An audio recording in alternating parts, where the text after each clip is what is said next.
Dominican Republic. Under what circumstances would these ships and men actually have gone into action?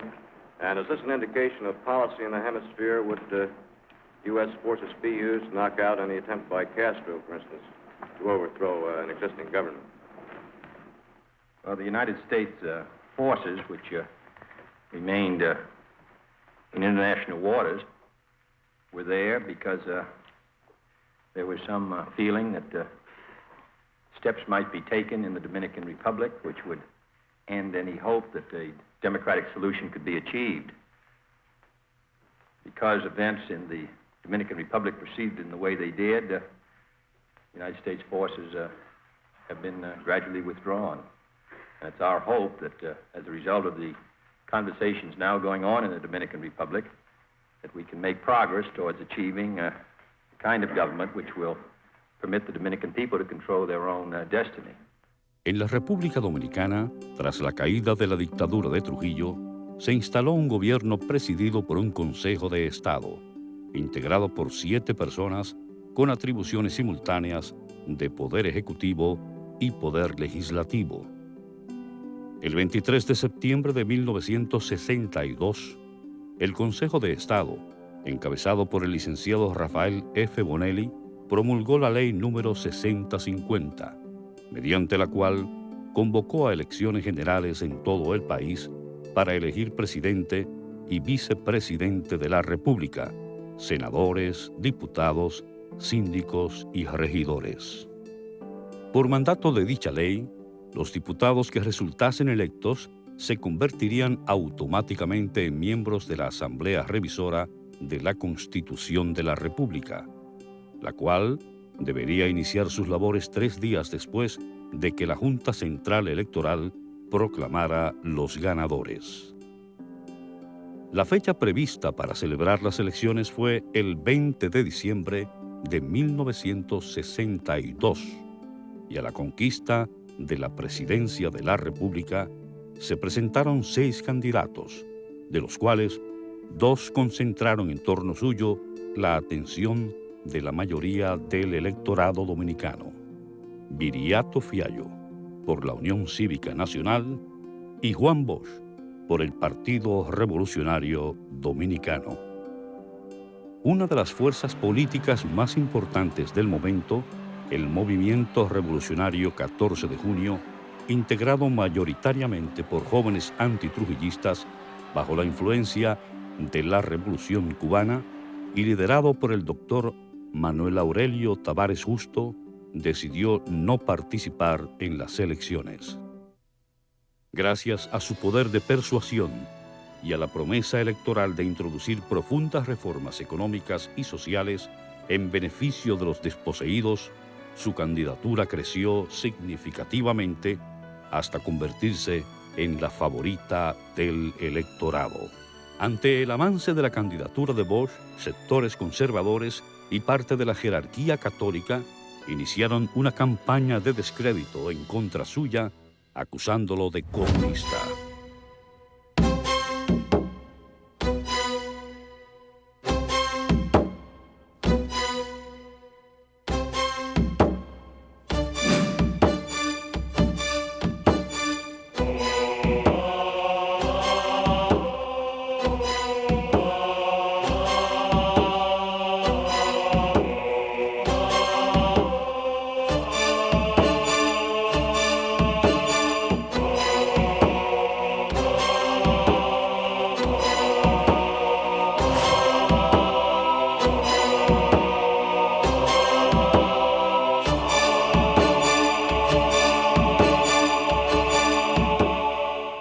El 20 de diciembre de 1962 se celebraron las elecciones generales en todo el país con la participación de 8 partidos políticos y 5 candidatos presidenciales. Estos fueron los resultados. Juan Isidro Jiménez Grullón, ASD, 17.898 votos. Virgilio Mainardi Reina, PNRD, 35.764 votos. Alfonso Moreno Martínez, PRSC, 54.638 votos. Viriato Fiallo, Unión Cívica Nacional, 317.327 votos. Juan Bosch, PRD y aliados, 628.044 votos. Con más del 60% de los votos emitidos a su favor, Juan Bosch se convirtió en el primer presidente electo democráticamente en la República Dominicana luego de la dictadura trujillista.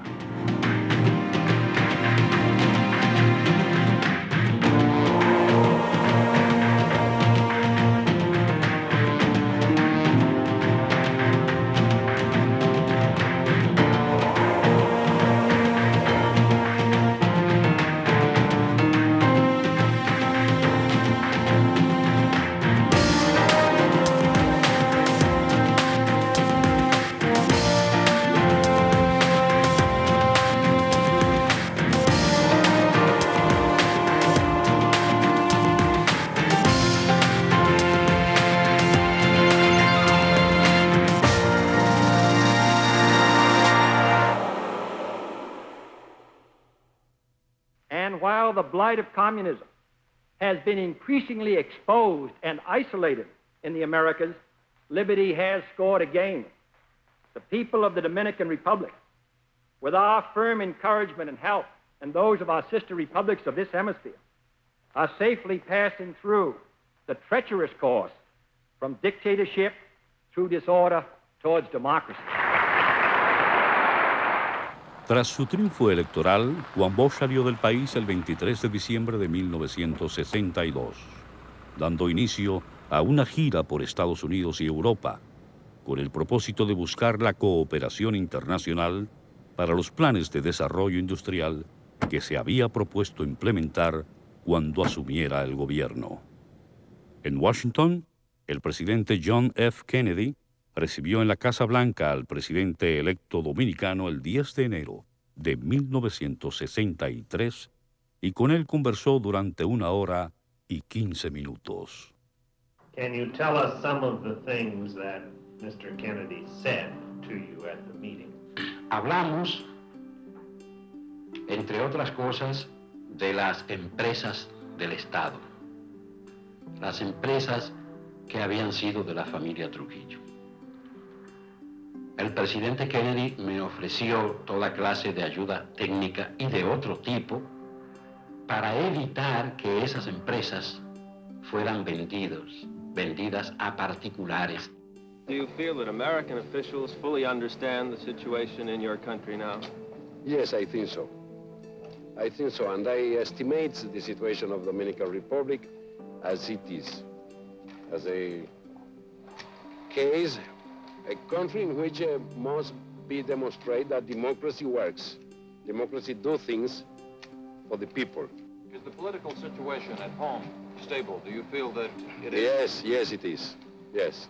En un reportaje sobre la visita del presidente electo dominicano, la revista Time afirmó: Washington no podrá recordar cuándo un latinoamericano en visita informal recibiera un saludo tan grande como ha ocurrido con Bosch. Vio a todos cuantos son algo en la capital y algunas veces los vio 2 veces. Se reunió en 2 ocasiones con el canciller Dean Rusk, conversó con Robert Kennedy y con varios jueces de la Suprema Corte de Justicia. Cenó con Arthur Schlesinger, asesor de alto nivel de Kennedy, y se reunió con el presidente de la Pan American, a quien trató de entusiasmar en proyectos turísticos. En declaraciones a la prensa en la capital norteamericana, Juan Bosch definió su programa de cambio social explicando que su filosofía política se fundamentaba en una democracia revolucionaria, dedicada a la promoción de la libertad en un contexto de rápidas reformas económicas. Mr. Bush, how would you describe yourself politically? PRD belongs to Democratic Revolutionary Family Parties. We are democratic because we want to preserve and increase the political freedoms. and we are revolutionary because we want to give to that political freedom a sense of social justice. Well, you've been accused of being a communist, I believe. What about that? Listen, I mean, anybody could be accused of communist. I remember that McCarthy accused Mr. Eisenhower of communist. You think it's a similar case here? Maybe. Desde la ciudad de Nueva York y a bordo del transatlántico Leonardo da Vinci, salió Juan Bosch para Europa, llegando a la ciudad italiana de Génova el 22 de enero de 1963. Durante su recorrido por Europa, el presidente electo de la República Dominicana fue recibido por los principales dirigentes políticos europeos del momento.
En medio de los rumores de golpe de Estado y atentado contra la vida de Juan Bosch, miles de personas le dieron una calurosa bienvenida al presidente electo a su regreso a Santo Domingo el 18 de febrero de 1963. La multitud de personas se extendía desde el aeropuerto Punta Caucedo hasta el Puente Duarte, aclamando jubilosa al que ellos llamaban el presidente del pueblo, al presidente de la esperanza nacional, entre otros eslóganes. El presidente de la Asamblea Nacional y del Senado de la República, licenciado Juan Casasnova, electo en la mañana de hoy, se apresta a dejar abierta la Asamblea y a tomar el juramento del presidente electo, profesor Juan Bosch. Jura usted por su honor, por la patria y por Dios, respetar la Constitución y cumplir fielmente los demás deberes mexicanos. Sí, sí. Y así lo hacéis, que Dios os lo premie, y de no que Él os lo demande. Y en estos históricos momentos, damas y caballeros, el profesor Juan Bosch es juramentado como presidente de la República Dominicana. Momento de gran trascendencia y de gran conmoción para todo el pueblo dominicano. El profesor Juan Emilio Bosch Gaviño se juramentó como presidente constitucional de la República Dominicana el 27 de febrero de 1963, en una ceremonia celebrada en la parte frontal del edificio del Congreso Nacional ante la presencia de miles de personas y destacadas personalidades internacionales. Entre los invitados especiales se encontraban los presidentes Rómulo Betancourt, de Venezuela, Francisco J. Orlich, de Costa Rica, Arturo Villegas Morales, de Honduras, Alexander Bustamante, primer ministro de Jamaica, el vicepresidente de los Estados Unidos, Lyndon B. Johnson, y el gobernador de Puerto Rico, Luis Muñoz Marín, entre otros. Damas y caballeros, inmediatamente el discurso del presidente constitucional de la República Dominicana, profesor Juan Bosch.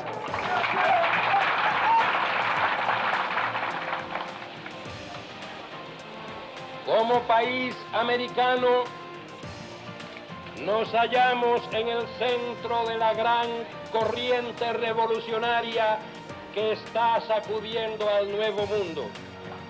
Y si tomamos en cuenta que esa fuerza poderosa es más potente en países que no pudieron desarrollarse a tiempo, debemos admitir que en la República Dominicana estamos obligados a avanzar deprisa, tan deprisa como sea posible hacerlo sin salirnos en momento alguno de las normas democráticas.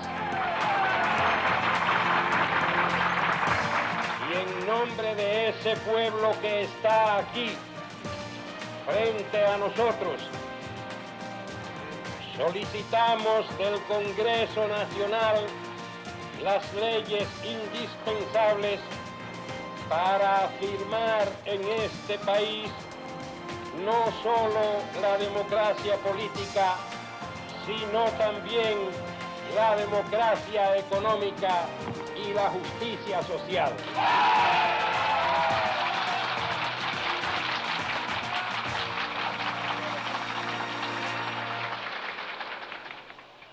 Pongamos todos juntos el alma en la tarea de edificar un régimen que dé amparo a los que nunca lo tuvieron, que dé trabajo a los que lo buscan sin hallarlo, que dé tierra a los campesinos que lo necesitan.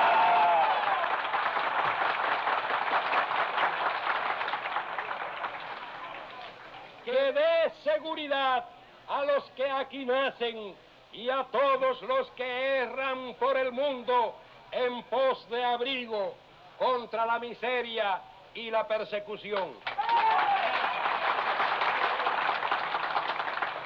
Nosotros tenemos que convertir en hechos nuestros buenos deseos. Los pueblos dignos, como los hombres con estatura moral, buscan dar, no recibir. Buscan ayudar, no pedir ayuda. Tesón para la lucha y humildad para recibir la opinión de los adversarios y el juicio de la historia es lo que les ofrecemos a ustedes, visitantes ilustres, que han tenido la bondad de venir a testificar que en la República Dominicana están haciendo una democracia. A ustedes, representantes de gobiernos amigos, que nos dan el respaldo de su presencia. A ustedes, dominicanos de las ciudades y los campos, razón de ser de toda nuestra lucha, objetivos del tesón y depositarios de la humildad que estamos ofreciendo.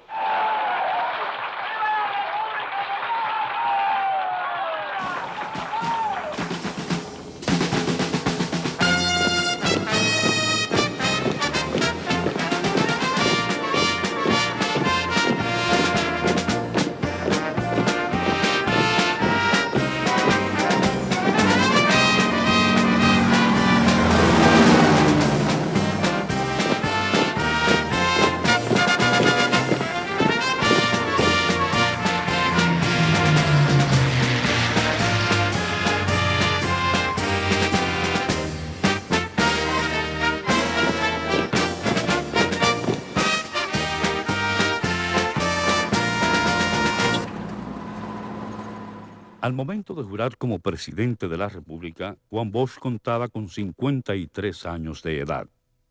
Nacido el 30 de junio de 1909 en la ciudad de La Vega.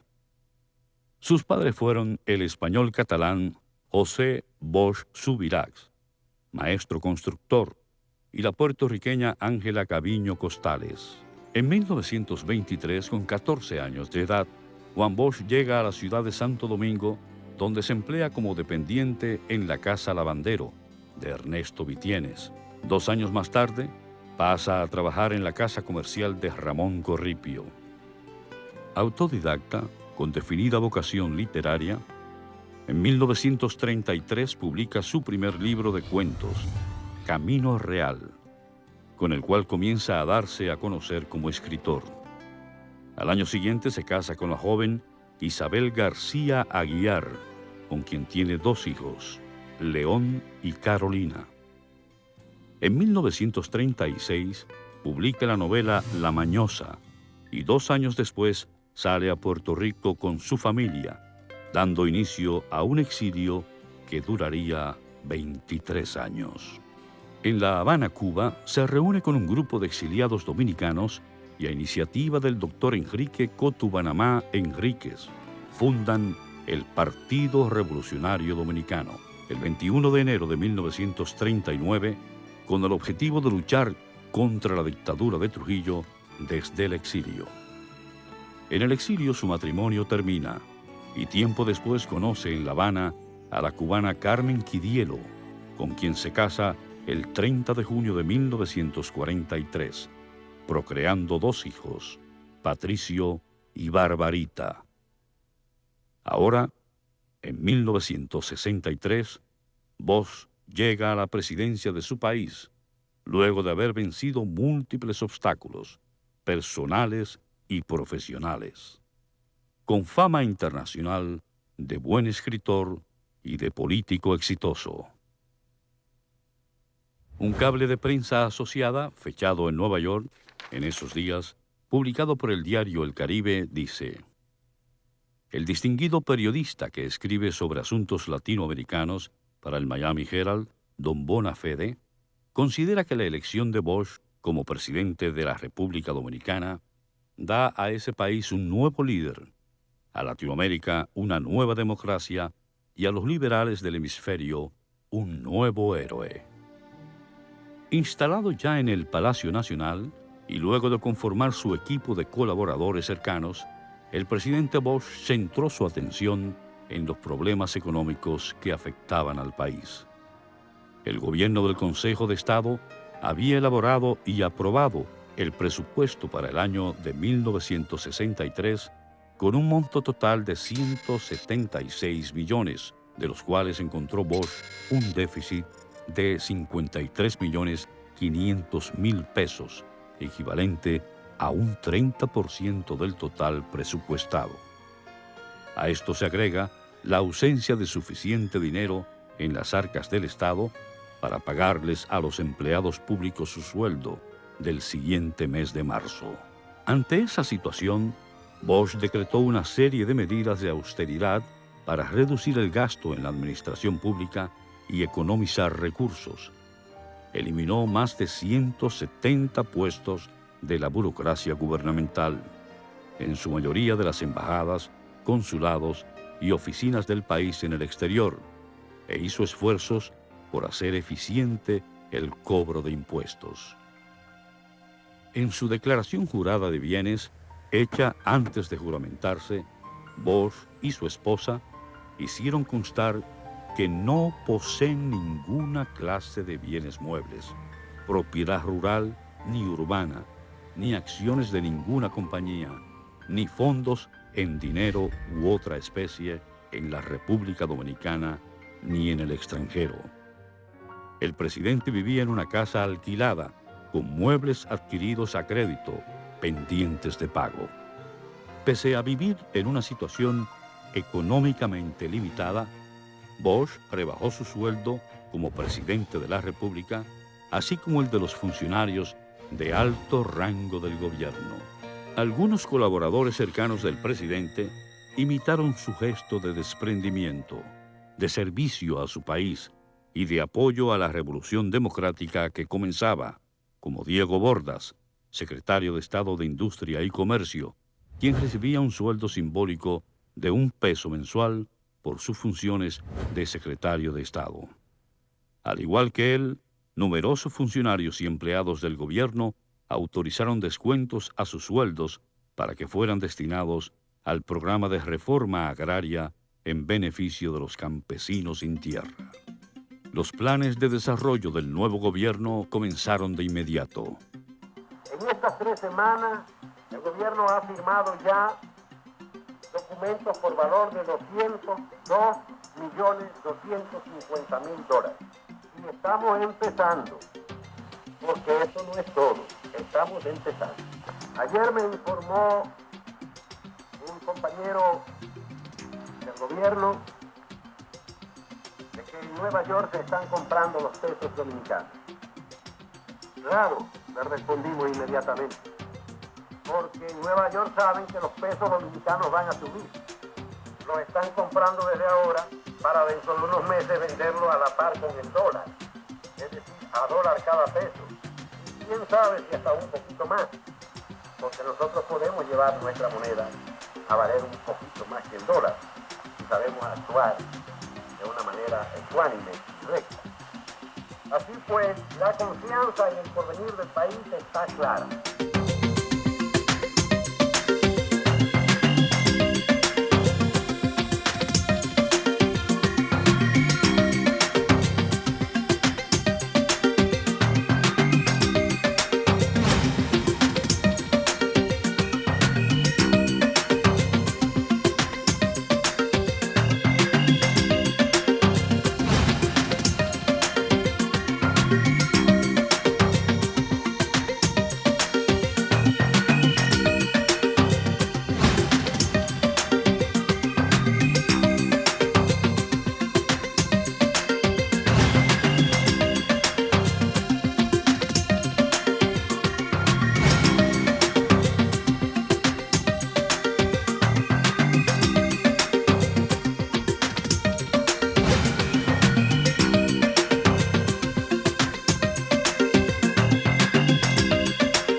Este pueblo quiere una revolución, quiere un cambio, quiere una transformación. Pero el pueblo quería una revolución legal, pacífica. Es decir, meter el clavo sin romper la tabla. Y nosotros vamos a darle una revolución legal, pacífica.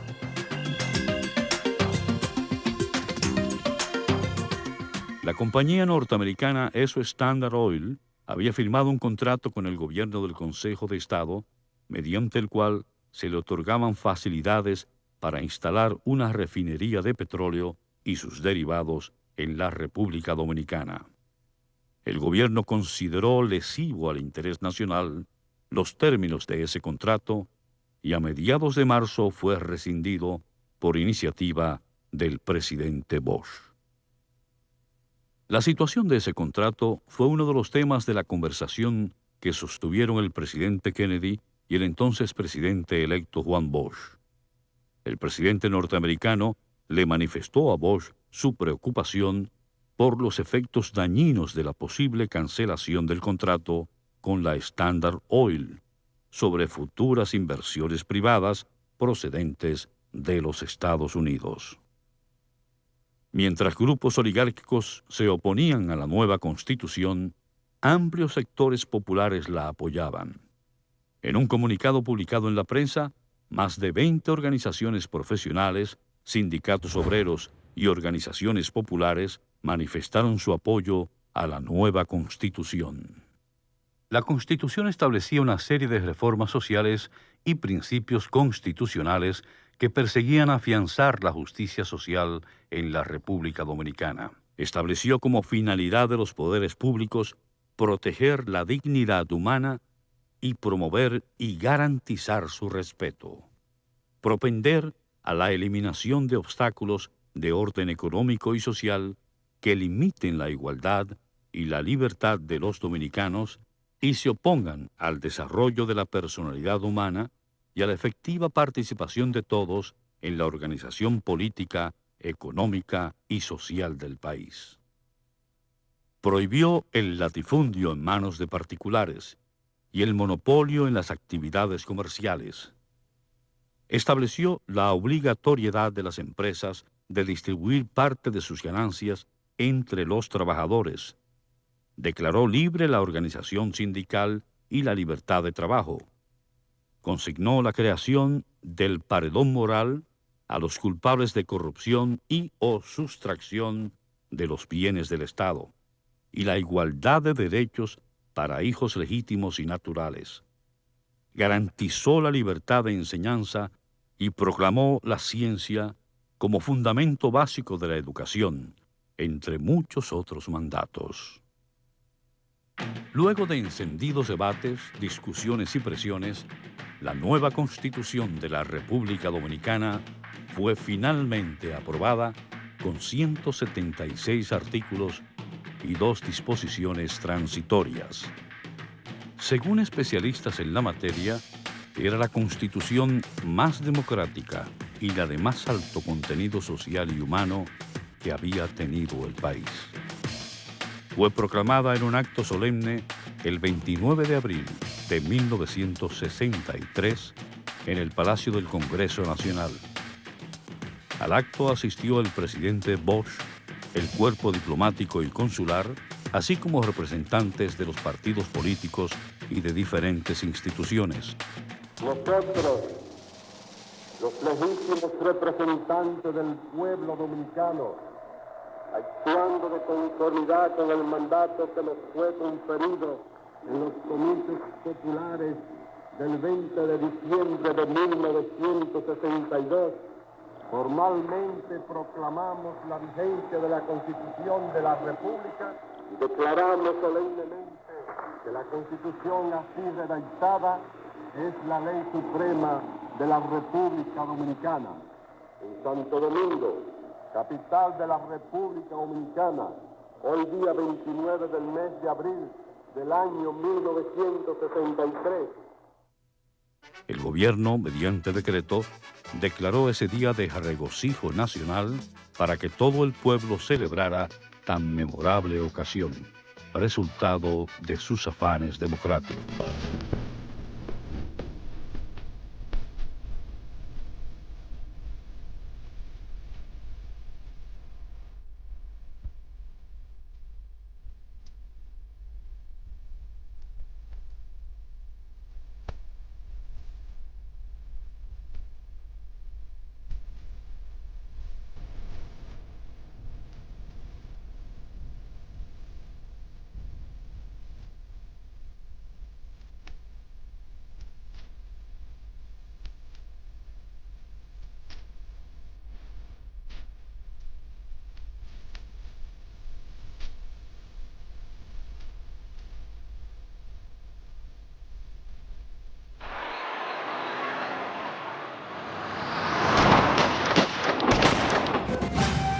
Sus hijos resultaron ilesos, pero el dictador François Duvalier reaccionó violentamente, sospechando que el atentado era obra del teniente François Benoit.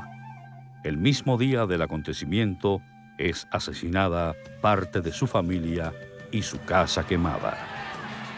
Al saber que Benoit estaba asilado en la embajada dominicana, la Guardia Presidencial haitiana penetra en la legación dominicana y rodean la casa del embajador, exigiendo la entrega del militar haitiano. Esta situación provocó una firme reacción del gobierno dominicano. El pueblo dominicano sabe ya que la embajada y la cancillería de nuestro país han sido violadas por la policía haitiana. Esa acción es una bofetada en la cara de la República Dominicana, una afrenta que nosotros no estamos dispuestos a pasar por alto. Hemos sufrido con gran paciencia los ultrajes del gobierno haitiano, pero esos ultrajes tienen que terminar ya de manera terminante. Si no terminan en un plazo de 24 horas, les pondremos punto final con los medios que se hallan a nuestro alcance. Al día siguiente, el ejército dominicano movilizó sus tropas hacia la frontera con Haití y parte de la artillería pesada de las Fuerzas Armadas fue enviada por vía marítima hasta el puerto de Barahona, cercano a la frontera. Luego de acusaciones, contraacusaciones y negociaciones en la sede de la OEA en Washington, el organismo internacional decide enviar observadores a ambos países para estudiar la situación.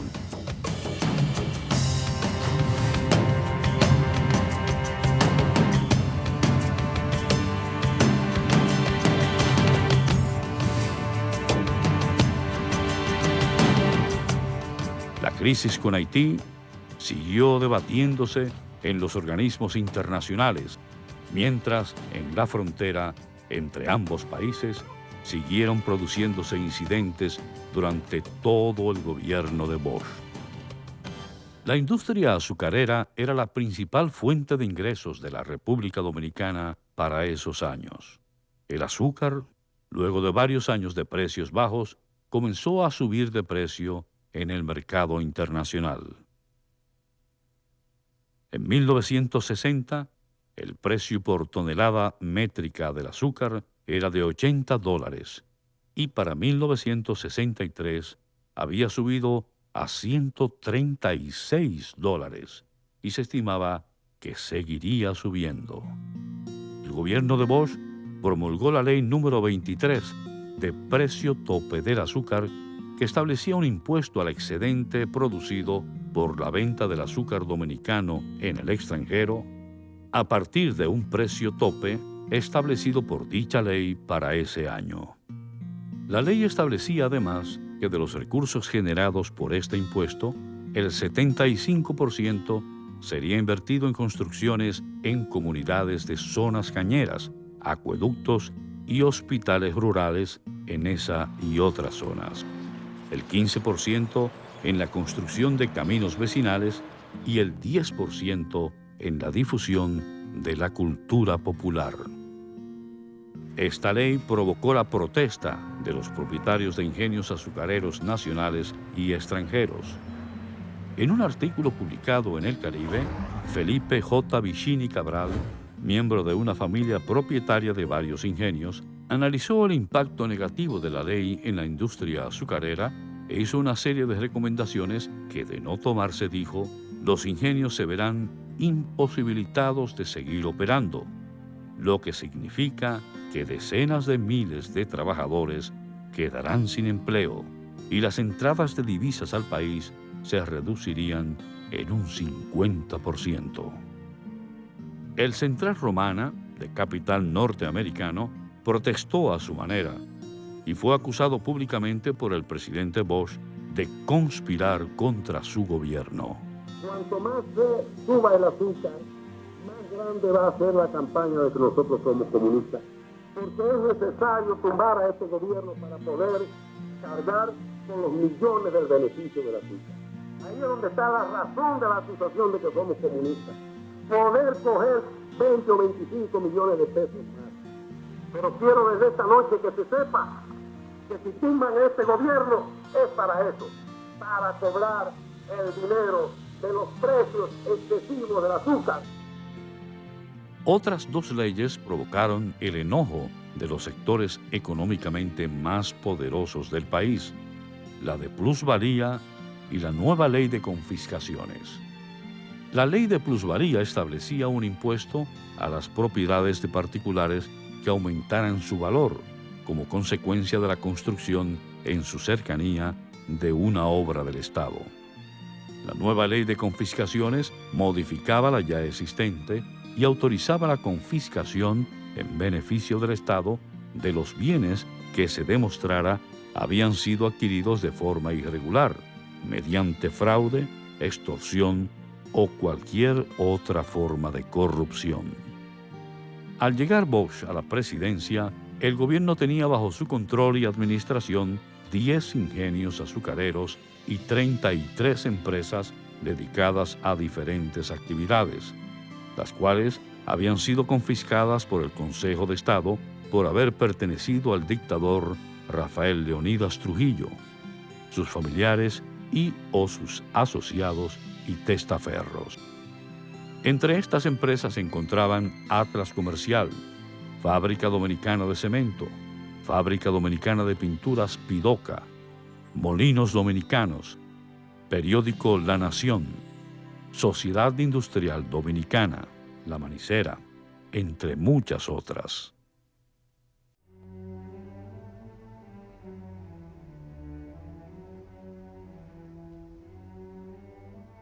El 11 de junio de 1963 llegó a Santo Domingo el reverenciado músico catalán Pablo Casals para interpretar la 9ª Sinfonía de Beethoven en el Auditorio de Bellas Artes, como parte del Festival Casals que se celebraba anualmente en Puerto Rico.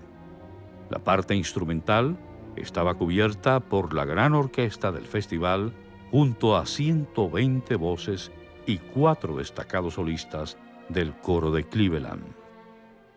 La presencia del maestro Pablo Casals en la capital dominicana fue posible gracias a la gentileza del pueblo y autoridades de Puerto Rico, cuyo gobernador, Luis Muñoz Marín, viajó a Santo Domingo para participar junto a Juan Bosch del gran acontecimiento artístico.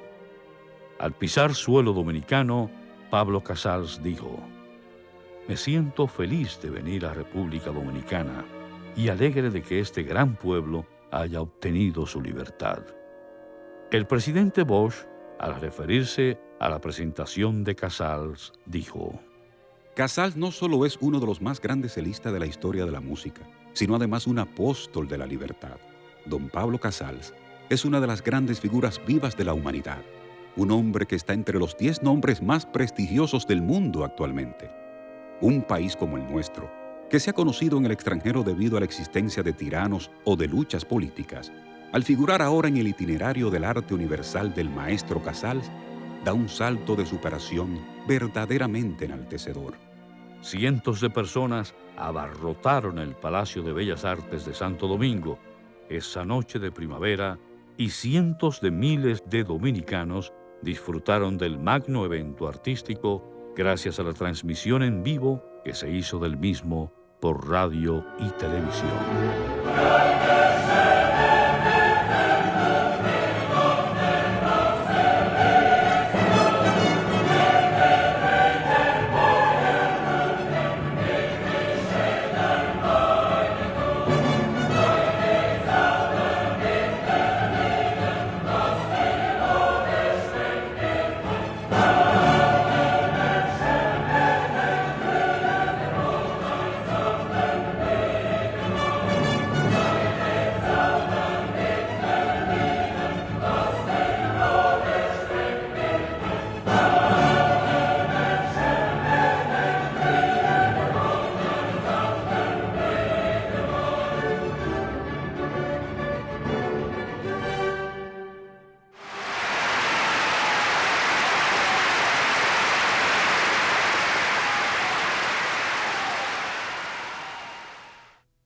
El doctor Manuel Aurelio Tavares Justo, presidente de la agrupación política 14 de junio, en declaraciones al periódico El Caribe, afirmó: La ultrarreacción explotadora y antidemocrática, derrotada en las elecciones de diciembre pasado, ya está conspirando contra el nuevo orden de cosas que el partido en el poder prometió al pueblo dominicano iniciar a partir del 27 de febrero del año en curso. Están conscientes que todo cuanto ofreció el Partido Revolucionario Dominicano al pueblo tiene un nombre: la Revolución de Liberación Nacional, democrática, antiimperialista y antifeudal. Esta revolución nacional es una necesidad histórica impostergable que demanda el pueblo dominicano del nuevo gobierno para liberarse del dominio y control del imperialismo norteamericano y el latifundismo criollo, y de todos los daños que esta dominación causa a la nación dominicana, como única salida del estado de subdesarrollo colonial en que nos encontramos.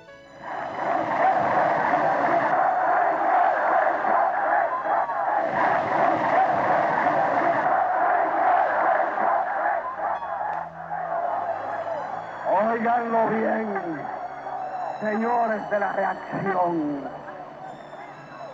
Imposibilitan la lucha pacífica del pueblo. El 14 de junio sabe muy bien dónde están las escarpadas montañas de Quisqueya. A ellas iremos y en ellas mantendremos encendida la antorcha de la libertad, de la justicia, el espíritu de la revolución.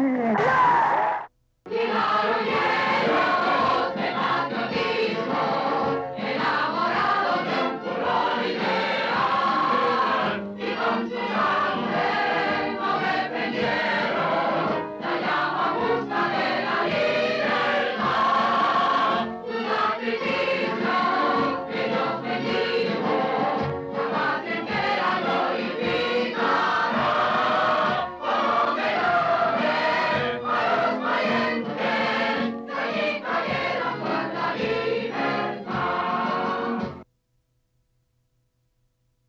Poco tiempo después de las elecciones, en la Unión Cívica Nacional, principal partido opositor, las deserciones y renuncias de militantes y dirigentes profundizaron un proceso de debilitamiento que la llevaría casi a su desaparición. Un reporte confidencial de la embajada estadounidense dice: Los que se oponen a Bosch son poderosos.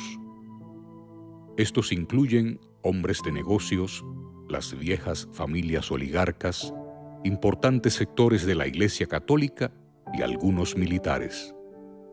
Ellos son, en una frase, aquellas gentes que sienten un genuino odio y miedo al comunismo y creen que Bosch le está entregando el país a los comunistas y piensan que somos ciegos.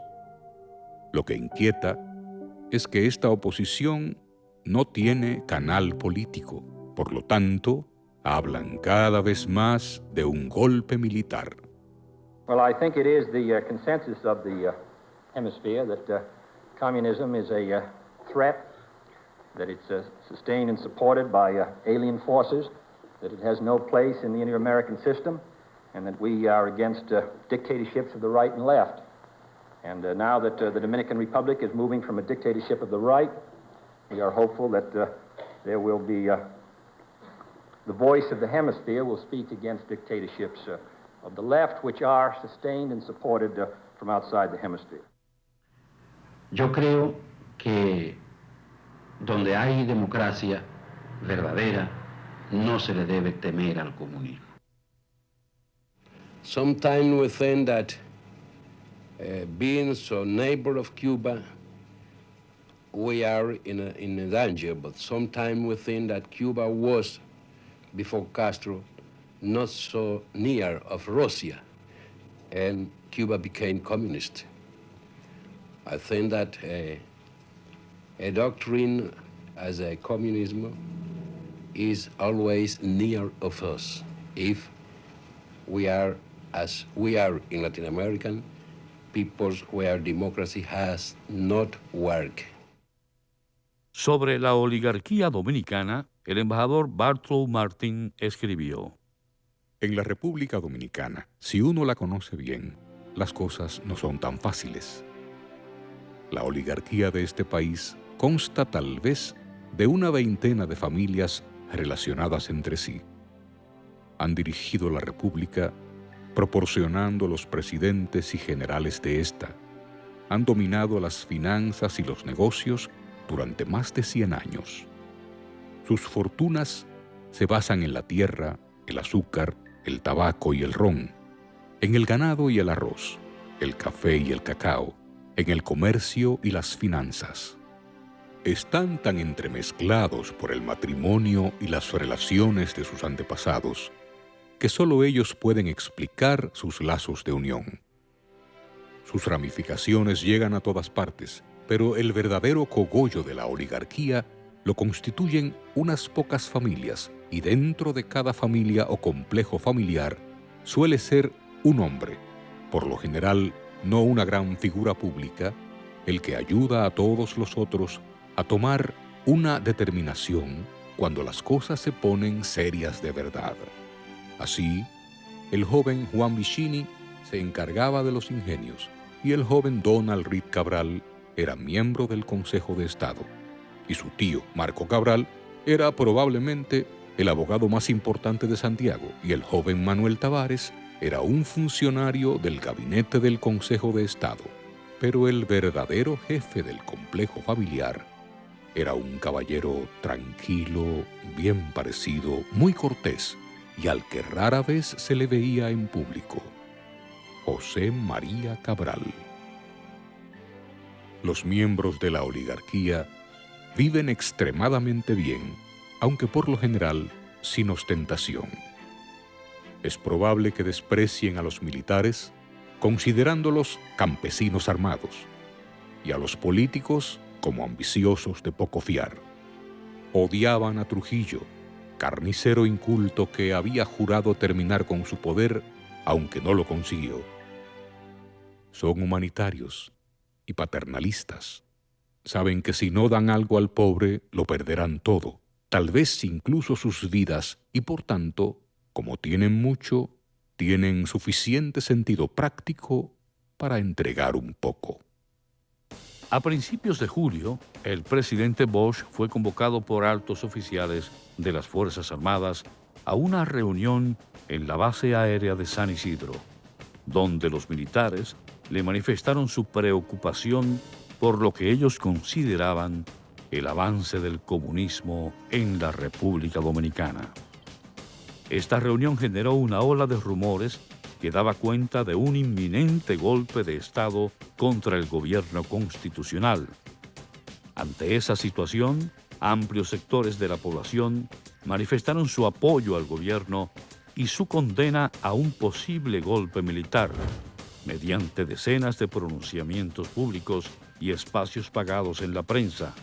Sindicatos obreros, asociaciones profesionales, grupos estudiantiles y los principales partidos políticos manifestaron su apoyo al orden constitucional vigente. Consultado sobre los rumores de golpe de Estado, el mayor general Víctor Elvis Viñas Román, ministro de las Fuerzas Armadas, afirmó: la actitud de las Fuerzas Armadas es respaldar al gobierno de Bosch, como lo hemos venido haciendo, respetando la Constitución y las leyes de la República. En un discurso transmitido por radio y televisión, el presidente Bosch relató lo ocurrido en la base aérea de San Isidro. Uno de los oficiales, hablando a nombre de todos ellos, dijo las siguientes palabras: presidente, queremos hablar con usted porque estamos muy preocupados con las actividades de un fuerte sector político y queremos decirle que puede usted contar con nosotros en cualquier medida que usted tome contra él.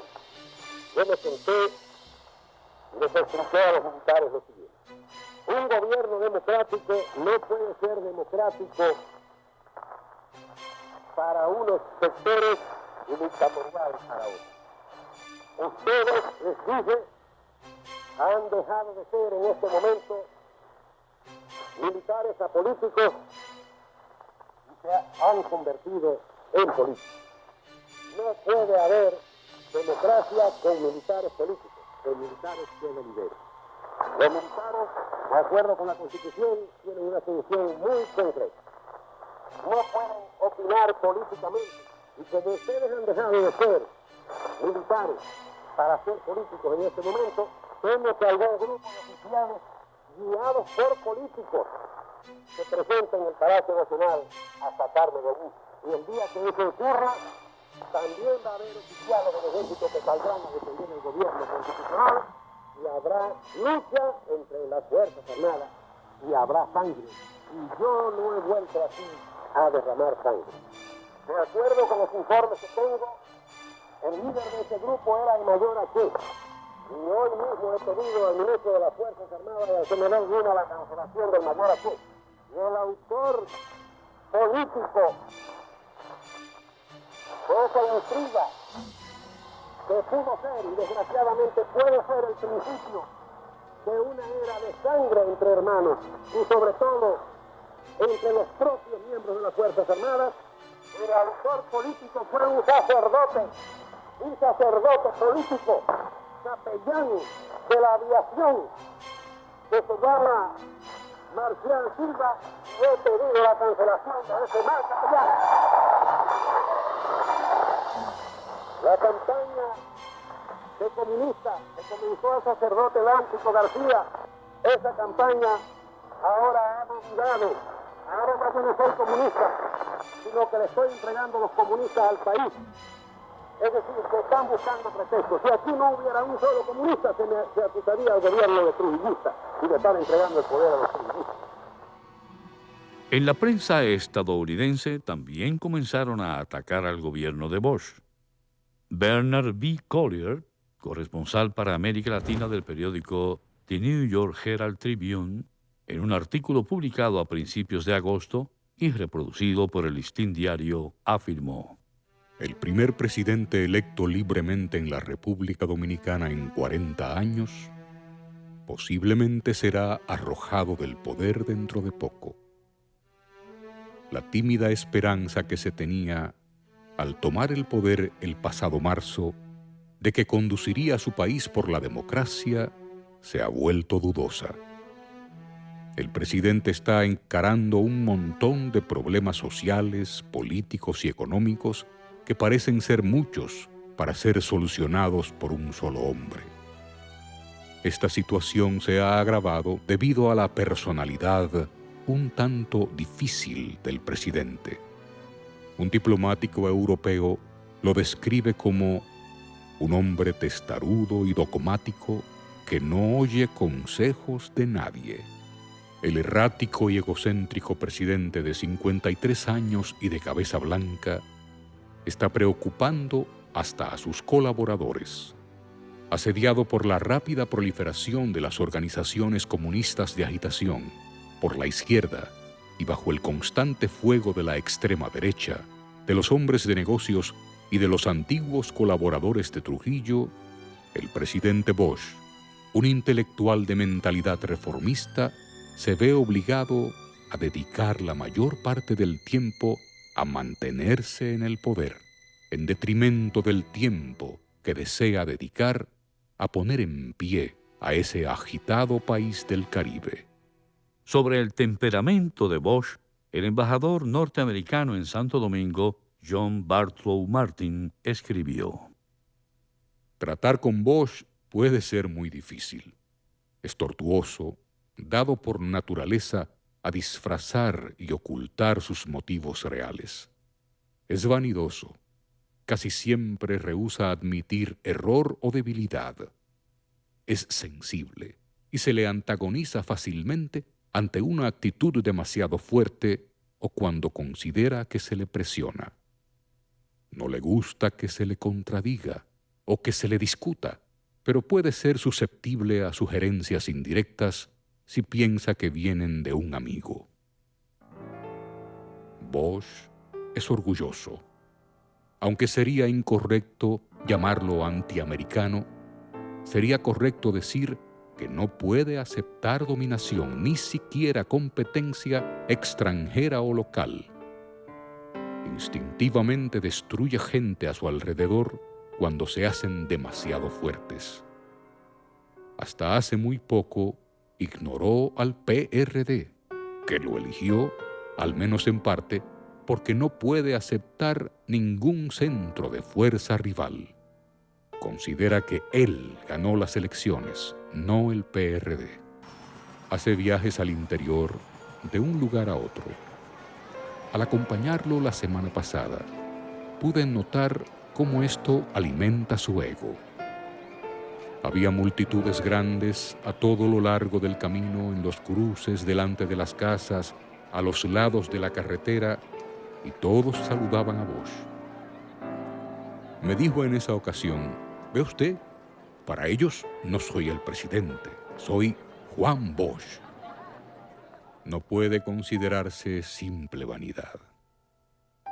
Sitiado y rodeado por todas partes, desilusionado, amenazado, rodeado de conspiraciones, aquí volvía otra vez al pueblo que le había elegido y le había proporcionado el poder, y al verlos, le parecía que absorbía este poder de ellos otra vez, un poder que le negaban sus enemigos de la capital. En la capital tal vez estaba castrado, pero aquí era un hombre, casi un dios de cabellos blancos. Cuando le habla al pueblo, utiliza su lenguaje. Tiende a hablarle a la gente en grupo, evitando el toma y daca de una conversación cara a cara. No le gusta escuchar, si es que lo hace, casi siempre de mal talante. Está siempre derecho o reclinado hacia atrás, como para alejarse del hombre que está frente a él. Está siempre lleno de dignidad. Un informe confidencial de la embajada estadounidense dice: El gobierno de Bush es de los más honrados gobiernos de toda la historia del país y se puede comparar muy favorablemente con muchos gobiernos de América Latina y de los Estados Unidos. Si Bush descubre alguno que roba o que abusa de alguna u otra forma de su autoridad, lo echa casi al instante. Y a seguidas el informe relata el caso de Virgilio Hell, director de la Oficina de Seguridad y Protección del Presidente, quien fuera amigo personal de Bush durante más de 15 años y quien solía dormir en su casa. El empresario Celso Pérez le confesó al presidente Bush, a través de su sobrina Milagros Ortiz Bush, que Virgilio Hell lo estaba extorsionando por $25,000 y el síndico de Santo Domingo, Manuel de Jesús Reyes Martínez, le comunicó al presidente que el jefe de su seguridad personal, Virgilio Hell, estaba tratando de hacer negocios sucios y perjudiciales al ayuntamiento. El presidente Bush ordenó una investigación y luego de confirmar las denuncias recibidas, ordenó el apresamiento de Virgilio Hell, lo canceló, clausuró la oficina que dirigía y lo sometió a la justicia. Queremos advertir al país que el presidente de la República no tiene amigos ni enemigos, ni arientes ni parientes. La ley protege a todos los dominicanos, pero la ley también le cae encima a todo dominicano que la viole. Esto es una república que tiene que regirse por la ley, y la ley no conoce nombres, ni personas, ni sentimientos, ni relaciones familiares. Los funcionarios de este gobierno, los escasos funcionarios de este gobierno, que crean que el presidente no se va a enterar si hacen algo mal hecho, están equivocados, porque el presidente se entera y el presidente envía a la justicia y hace detener al más íntimo de sus amigos y al más cercano de sus colaboradores.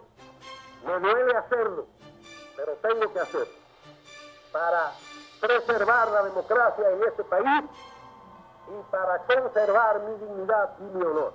Yo puedo ser derrocado como cualquier gobernante puede ser derrocado en América Latina, pero no seré deshonrado.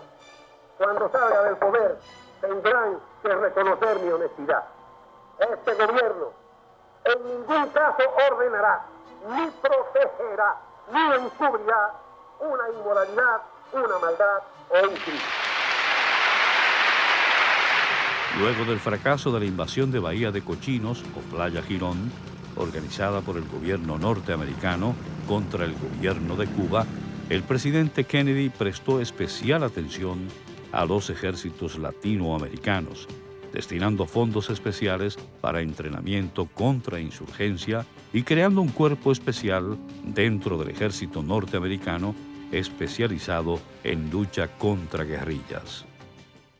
Una muestra del interés de Kennedy por los cuerpos armados de América Latina fue el encuentro que realizó en la Casa Blanca el 8 de mayo de 1963 con los jefes de las Fuerzas Aéreas de Latinoamérica, a los cuales dijo: One of our greatest challenges in the 60s, and that's the paramilitary or guerrilla struggle, the kind we're seeing in South Vietnam, the kind which we may witness in this hemisphere, the kind which Mr. Khrushchev in January of 1961 endorsed, the so-called War of Liberation, which is actually a subversive war, and which requires, even though it's a rather ancient kind of struggle, requires sophisticated techniques to meet it. This presents special challenges to the Air Force, and it's been a source of great satisfaction to me that the United States Air Force under General LeMay has worked so hard to develop new techniques for meeting this old kind of warfare. It is the kind of effort to which I hope the armies of this hemisphere will devote their attention, because it may be our challenge in the 1960s. Entre los presentes en esta reunión con el presidente Kennedy se encontraban oficiales militares que luego tendrían participación destacada en los golpes de Estado que se producían en sus países. Uno de ellos era el mayor general Miguel Attila Luna, jefe de la Fuerza Aérea de la República Dominicana.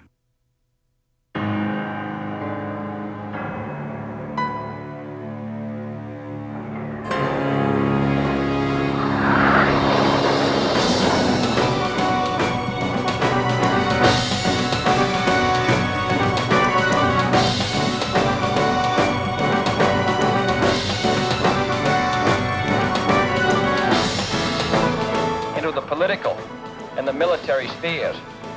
The crucial problems have always been mixed.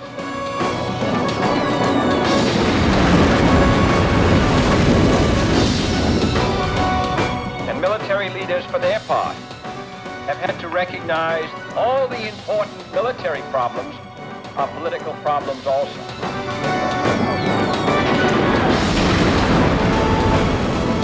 Political planning must be aware of military realities, and military plans in turn must be responsive to political considerations.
El 14 de septiembre de 1963 llegó el presidente Juan Bosch a la Ciudad de México, invitado por el presidente de ese país, Adolfo López Mateos, para una visita oficial de 3 días.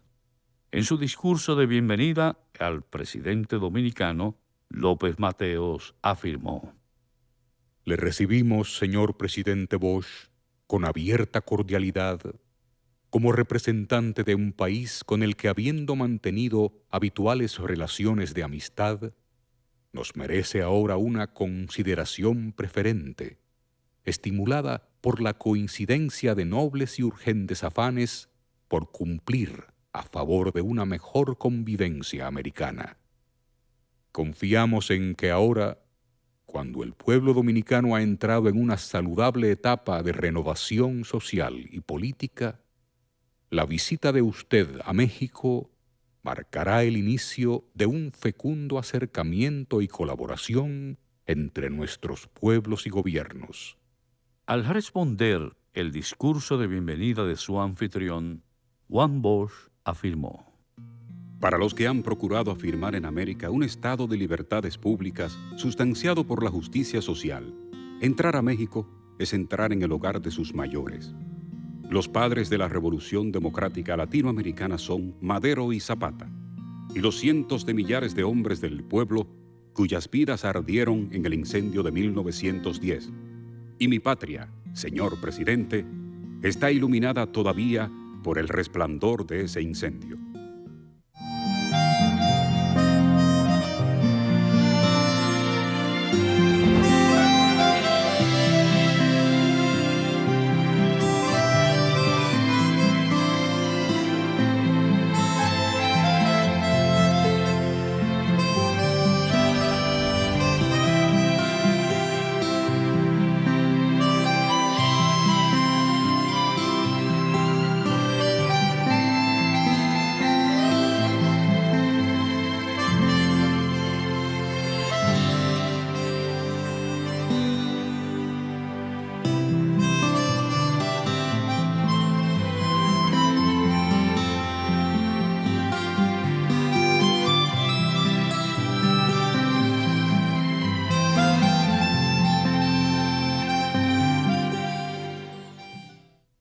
El 17 de septiembre regresó de México el presidente Bosch y 3 días después, el 21 de septiembre, Parte de los establecimientos comerciales de Santo Domingo cerraron sus puertas, acogiéndose al llamado a huelga nacional que hiciera una entidad denominada Frente Nacional de Lucha contra el Comunismo, integrada por comerciantes y empresarios vinculados a la Unión Cívica.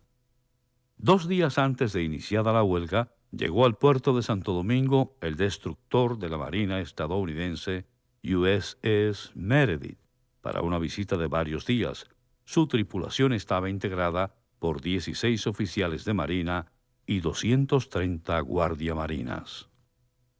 4 días después, el 23 de septiembre, llegó al país por vía aérea el almirante William Ferrell.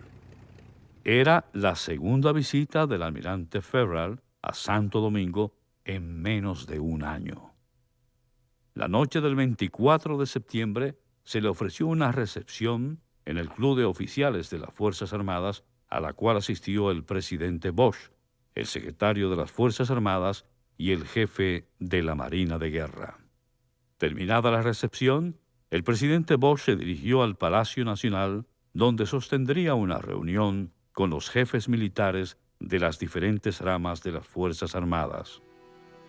Esa noche, en Palacio, Juan Bosch fue apresado y el secretario de las Fuerzas Armadas, general Elvis Miñas Román, le informó que ya no era presidente de la República y que ellos habían decidido derrocar su gobierno. En una operación parecida, el general Andrew Meade, jefe supremo de las Fuerzas Militares de Estados Unidos para América Latina, viajó a Tegucigalpa, capital de Honduras, compartió con los jefes militares de ese país y con el presidente Villegas Morales. Tiempo después, el presidente de Honduras, Ramón Villegas Morales, fue derrocado por los militares hondureños. En un artículo publicado en el New York Herald Tribune el 29 de septiembre de 1963, bajo la firma de Bernard Collier, dice: El Departamento de Estado, después de una inicial indignación por el derrocamiento de regímenes constitucionales, pocas veces ha aplicado el tipo de sanciones que pararían otros golpes latinoamericanos antes de que estos se inicien. El grito de combate de todo golpe de Estado latinoamericano en los últimos años ofrece una señal sobre lo que los militares piensan sobre la posición norteamericana y demuestra su conocimiento de la doctrina del mal menor. Esta es una revuelta para proteger al país contra una toma del poder comunista. Es una frase obligada en cada comunicado de una junta, y los Estados Unidos, que están tan mal quemados por lo de Fidel Castro que tal vez nunca se recobren, eventualmente acuerdan que el punto 2 de la doctrina del mal menor debe aplicarse. Manténganse con los militares anticomunistas. El golpe de Estado dominicano era casi inevitable. Otro eslabón en la reacción en cadena iniciada por la adopción de la doctrina del mal menor. Los líderes del golpe piensan que eventualmente los Estados Unidos llegarán a aceptar el gobierno provisional porque profesan ser anticomunistas y porque prometen elecciones. Durante la administración del presidente John F. Kennedy en los Estados Unidos, del 21 de enero de 1961 al 22 de noviembre de 1963, se produjeron 7 golpes de Estado militares en América Latina. San Salvador, El Salvador, 25 de enero de 1961. Una junta militar asume el poder acusando a la anterior junta militar de excesos izquierdistas. Buenos Aires, Argentina, 20 de marzo de 1962. El presidente Arturo Frondizi es derrocado por un golpe militar.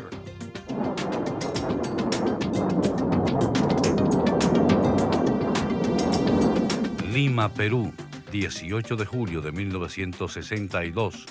El presidente Manuel Prado es derrocado por los militares.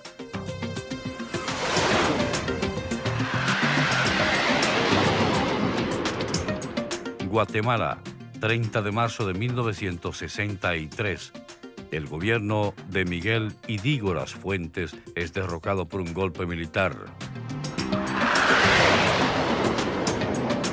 Quito, Ecuador, 11 de julio de 1963.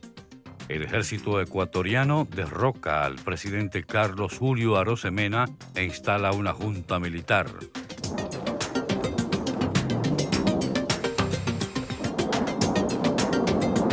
Santo Domingo, República Dominicana, 24 de septiembre de 1963. El gobierno constitucional de Juan Bosch es derrocado por un grupo de oficiales militares. Tegucigalpa, Honduras, 3 de octubre de 1963. El presidente Ramón Villedas Morales es derrocado por los militares hondureños. La noche del 24 de septiembre, mientras los militares dominicanos ejecutaban el golpe de Estado contra el gobierno constitucional presidido por Juan Bosch, se encontraba en el Palacio Nacional junto a ellos el coronel Luther Friesklund, jefe de la misión militar norteamericana en Santo Domingo, quien junto al también coronel Vivan Cass sostenía estrechas relaciones con los altos jefes militares dominicanos. Tras ejecutar el golpe de Estado contra la democracia dominicana, los militares dominicanos publicaron un manifiesto donde anunciaron la anulación de la Constitución de 1963, la disolución del Congreso de la República y la ilegalidad de las organizaciones comunistas. De inmediato declararon el estado de sitio e iniciaron el apresamiento de todos los dirigentes políticos que respaldaban el gobierno constitucional.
Con los auspicios de los sectores políticos que perdieron en las elecciones de diciembre de 1962, los militares golpistas instalaron un gobierno de 3 civiles, a los cuales el pueblo llamó el Triunvirato, integrado por los señores Emilio de los Santos, Ramón Tapia Espinal y Manuel Enrique Tavares Espaillat. Repito que no sé lo que me va a pasar, pero si me ocurre algo, a los militares demócratas de este país, al pueblo, a la juventud dominicana, quiero decirles lo siguiente. Pase lo que pase, no permitan que este país vuelva a comprometerse en contratos con empresas refinadoras de petróleo. No permitan que la tierra dominicana vaya a manos extranjeras. No permitan que sigan los latifundios campando por su respeto, que los campesinos sin tierra estén recorriendo los caminos, muriéndose del hambre, para venir a las ciudades a pedir con la mano extendida un pedazo de pan con que comer. Luchen por la independencia de la República Dominicana, pero luchen también por el mantenimiento de las libertades públicas. Y si me pasa algo, como testamento les dejo estas palabras que quiero repetir esta noche, las palabras con las cuales terminé el discurso de inauguración del nuevo gobierno revolucionario el 27 de febrero de 1966. Dominicanos, mientras nosotros gobernemos en este país, no perecerá la libertad.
Videocine Palau, canal oficial de René Fortunato en YouTube. Suscríbete.